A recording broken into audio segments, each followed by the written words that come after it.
Hello guys, आज हमारे पास है हमारी प्रिय बायोलॉजी एनसीईआरटी बुक। तो आज हम करने जा रहे हैं कवर इसका chapter number 1 in only 2 minutes. So here is our chapter number 1, the living world. जैसे कि गाइस आप हैं तो समझदार, एनसीईआरटी से करने लगे तो हमारा दिन पूरा बीत जाएगा। तो हमारे पास है सिंगल पेज नोट जो हमारे लिए एक बेस्ट ट्रिक भी लेके आया है। ये है हमारा सपनों का पेज का नोट। हम सपनों के नोट कवर करने जा रहे हैं। ये एक ही पेज होएगा, आगे पीछे मतलब एक पेज। पहले हम आगे जाएंगे, फिर हम पीछे जाएंगे, फिर हमारा पूरा पेज कवर हो जाएगा। तो लेट्स स्टार्ट। जैसे कि हमें पता है कि ये table one of the most important table है, तो हम पहले यही कवर करेंगे। जैसे कि हमें पता है कई लोग तो बहुत होशियार हो जाते हैं जिनको ये बहुत अच्छे तरीके से याद हो जाता है, लेकिन कई होते हैं हमारी तरह जो दूसरा तरीका अप्लाई करते हैं। तो वो तरीका है ये है हमारी प्यारी सी ट्रिक। इस ट्रिक में हम अच्छे तरीके से देख पा रहे हैं कि मैन के लिए क्या है, फिर हाउस फ्लाई के लिए क्या है, मैंगो के लिए क्या है, वीट के लिए क्या है। तो पहले हमारे पास है मैन के लिए हमारे पास आ रहा है H3PMC। सो H3 का क्या आएगा, P का क्या आएगा, M का क्या आएगा, C का क्या आएगा, वो हम इस टेबल में से देखेंगे। For H3 homo sapien, hominidae, P for primata, M for mammalia, C for कोडेटा। आ रहे हैं दूसरे पे M3DIA। तो यहाँ पे हमें नज़र आ रहा है हाउस फ्लाई के लिए, ये है हाउस फ्लाई के लिए M for musca domestica, M for musca, M for muscidae. यहाँ पे हमारा तीनों के तीनों M3 कवर हो गए हैं, आप देख सकते हो। फिर आ रहा है D फॉर डिप्टेरा, फिर इंसेक्टा, फिर आर्थ्रोपोडा, ठीक है। फिर है हमारे पास नंबर 3 पे है हमारा आ रहा है मैंगो फॉर मैंजीफेरा इंडिका। इसका साइंटिफिक नेम यही है, मैंजीफेरा इंडिका। तो यहाँ पे हमारे पास आ रहा है MSCA।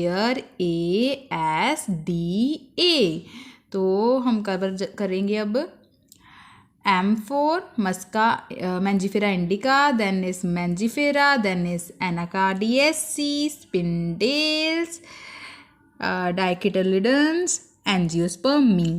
Next is number 4 T square, P square, MA। T square हमारे पास है, हमें नज़र आ रहा है हमारी आँखों से ट्राइटिकम एसिटिवियम।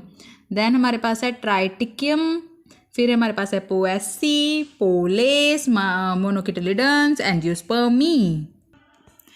अब बचे हैं ये genus, family, order, class, phylum, division. ये भी तो याद करना है, तो इसी के लिए भी ट्रिक है हमारे पास। ये है टेक्सोनॉमिकल हायरार्की, तो इसे भी याद करने के लिए हम ट्रिक देखने जा रहे हैं। अब ये रही हमारी ट्रिक, ये प्रकट आ गई है और हमारे पास है ट्रिक KPCOFGS। तो ये कहाँ से आया, ये है Kohli place cricket on flat grounds.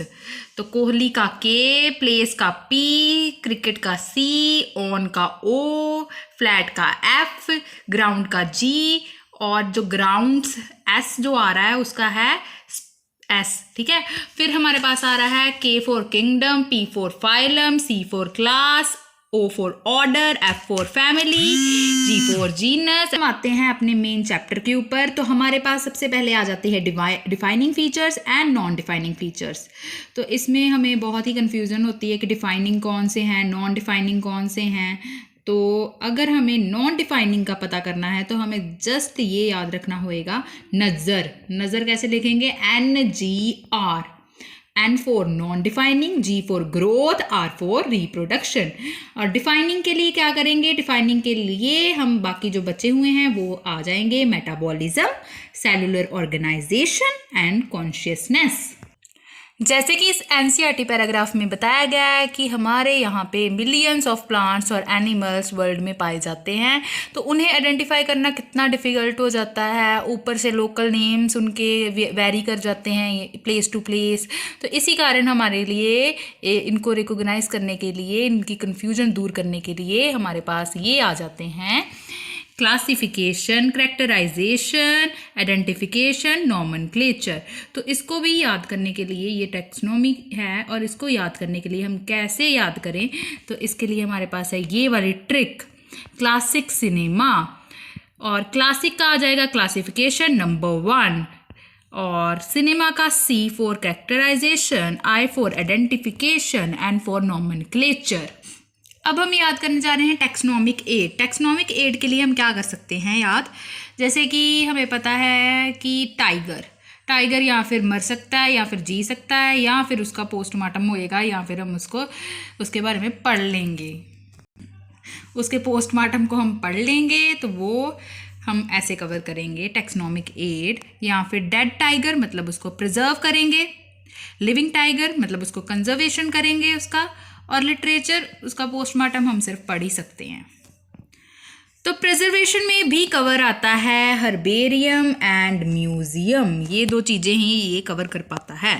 Conservation में या फिर जूलॉजी पार्क आएगा या फिर बोटैनिकल गार्डन।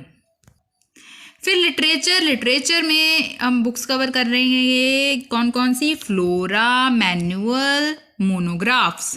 तो ये तो हुए हमारे एनिमल्स के लिए। अगर हमें प्लांट्स के बारे में बात करनी है तो उनके लिए, विचारों के लिए भी तो कुछ होना चाहिए, उनके लिए भी यही सेम प्रोसेस होएगा, प्रिजर्वेशन, कंजर्वेशन, लिटरेचर। तो प्रिजर्वेशन के लिए क्या क्या है, यहाँ पे हमारे डेड ही नज़र आएंगे, हर्बेरियम, म्यूजियम। हर्बेरियम में प्लांट्स जो डेड हैं, म्यूजियम में जो जीते भी हैं, जीते कहाँ पे हैं, मरते ही हैं बेचारे, और उनका म्यूजियम में रखे जाते हैं, वो प्लांट्स के लिए भी हैं और एनिमल्स के लिए भी है। और फिर हमारे पास आ जाता है कंजर्वेशन मतलब यहाँ पे लिविंग ही होंगे।